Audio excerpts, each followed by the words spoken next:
You're not crazy. You've probably noticed it. There are people who walk through the world with this invisible suit of charisma. They aren't necessarily wearing head-to-toe Gucci or driving a gold-plated Ferrari. In fact, the ones who are really in the club usually look pretty boring. But they move differently. They talk differently. They react to problems in a way that feels alien to the rest of us.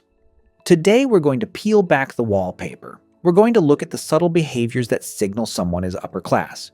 Not to make you feel bad, but to show you the hidden code they're using. Because once you see and understand their behavior, it stops being so mysterious.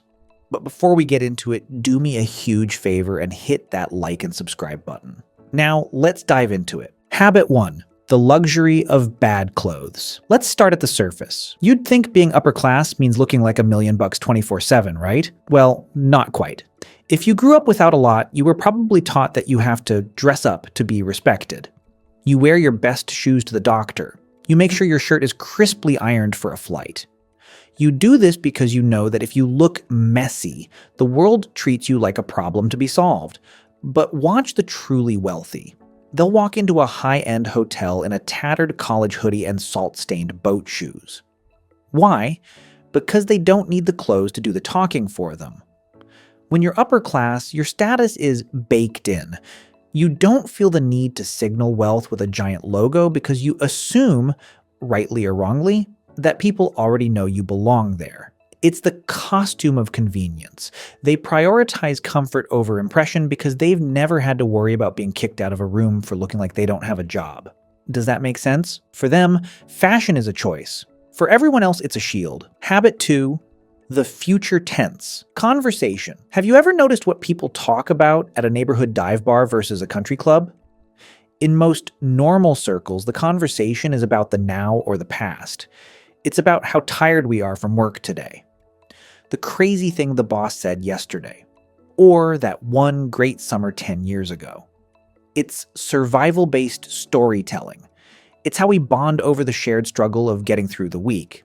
The upper class talks almost exclusively in the future tense. Where are we going next winter? What does the market look like in 5 years? Which school is the best for the kids' development in 2030? They aren't smarter than you. They just aren't exhausted. When you aren't worried about the weird noise your car makes when you hit 60 miles per hour, your brain has the bandwidth to plan a decade out. Wealth buys you a telescope. Poverty forces you to use a microscope just to see the ground in front of your feet. Habit 3. Radical low urgency. This is a big one, and it's hard to unsee once you notice it. I call it low urgency energy. If a waiter messes up an order, or a flight gets delayed, or a pipe bursts in the house, watch the reaction. A person who has struggled usually gets tight. Their voice goes up an octave. They get defensive. Why? Because a mistake feels like a threat. A flight delay means losing a day of precious PTO. A burst pipe is a financial catastrophe that ruins the next 3 months. The upper class? They stay eerily calm. Not because they're Zen masters, but because nothing is a final blow. To them, a problem is just a logistical inconvenience that can be solved with a phone call or a credit card. They don't scramble. They don't rush. They move slowly because they know the world will wait for them. This calmness is a massive class signal. It says, I am more important than this problem. Habit 4. The relationship with authority. Look, I'm not going to lie to you. This one is the most frustrating. Most of us were raised to be polite to authority. We say yes sir or no ma'am to the bank manager or the doctor. We treat the system like a giant sleeping bear that we don't want to poke. We're afraid of being difficult. The upper class treats authority like a service provider. They don't ask for permission, they ask for clarification. They don't see a no from a bureaucrat as a final answer. They see it as the start of a negotiation. They grew up at dinner tables where their parents talked about the principal, the senator, or the CEO as Bob or Janet. They aren't intimidated by the system because they are the system. They feel an inherent right to be heard. While you're worried about being a nuisance, they're wondering why their needs haven't been met yet. Habit 5. The quality. Obsession. The Veblen trap. There's a weird thing that happens when money stops being an object. You stop looking at the price tag and start looking at the provenance. An upper-class person won't brag about how much something cost. In fact, they might brag about how long it has lasted. They'll point to a raggedy leather chair and say, "Oh, that was my grandfather's. It's English bridal leather." They value things that are quiet. They hate new money flash. They want the $400 white t-shirt that looks like a $10 t-shirt to anyone who doesn't know better. This is a way of gatekeeping. It's a secret handshake. If you know why a certain type of watch or a specific brand of raincoat is the one, you're in the club. If you think a giant gold chain is the signal, you've already lost the game. It's about signaling to your own tribe while staying invisible to everyone else. Habit 6. Social arbitrage and the safety net mental map. Now we're getting to the root. The deepest signal isn't what they buy, it's how they use people. For the working class, help is a favor.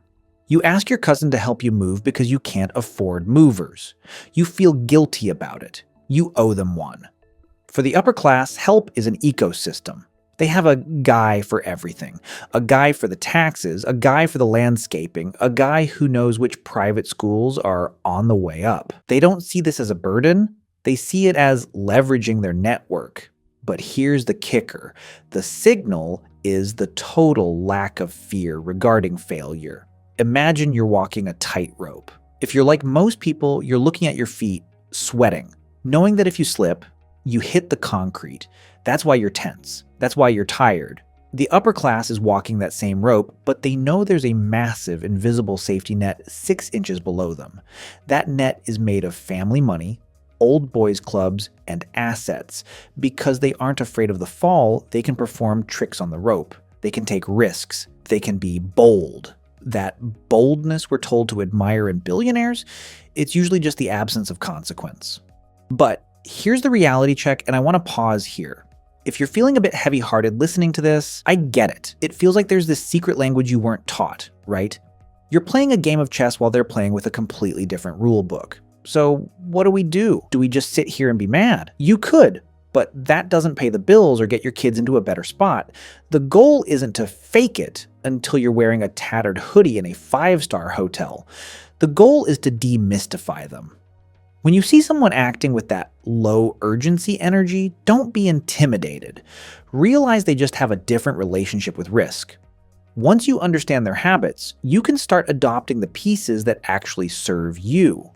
For instance, you can stop explaining yourself. One of the biggest lower class signals is over-explaining why you need something or why you're late. Upper class people are concise. "I can't make it" is a full sentence. Practice that. You can invest in future tense thinking, even if it's just 10 minutes a week. Force your brain out of the now and into the next. It's a muscle. Or you can build your own service ecosystem. You might not have a hedge fund manager, but you have a community. Stop seeing asking for help as a weakness. Start seeing it as building a network. Look, the world is changing. The old money signals are getting weirder, and the gap is getting wider. But the most upper class thing you can actually do is to stop caring about their approval. The trap is thinking you need to speak their language perfectly to be successful. You don't. You just need to know the language exists so you don't let it make you feel less than. You're doing the work. You're holding it together. And honestly, that's a hell of a lot more impressive than being born with a safety net. So if you enjoyed this video, do me a favor and give it a thumbs up, share this with a friend or two, and subscribe if you haven't. With that said, have a great day, and see you in the next one.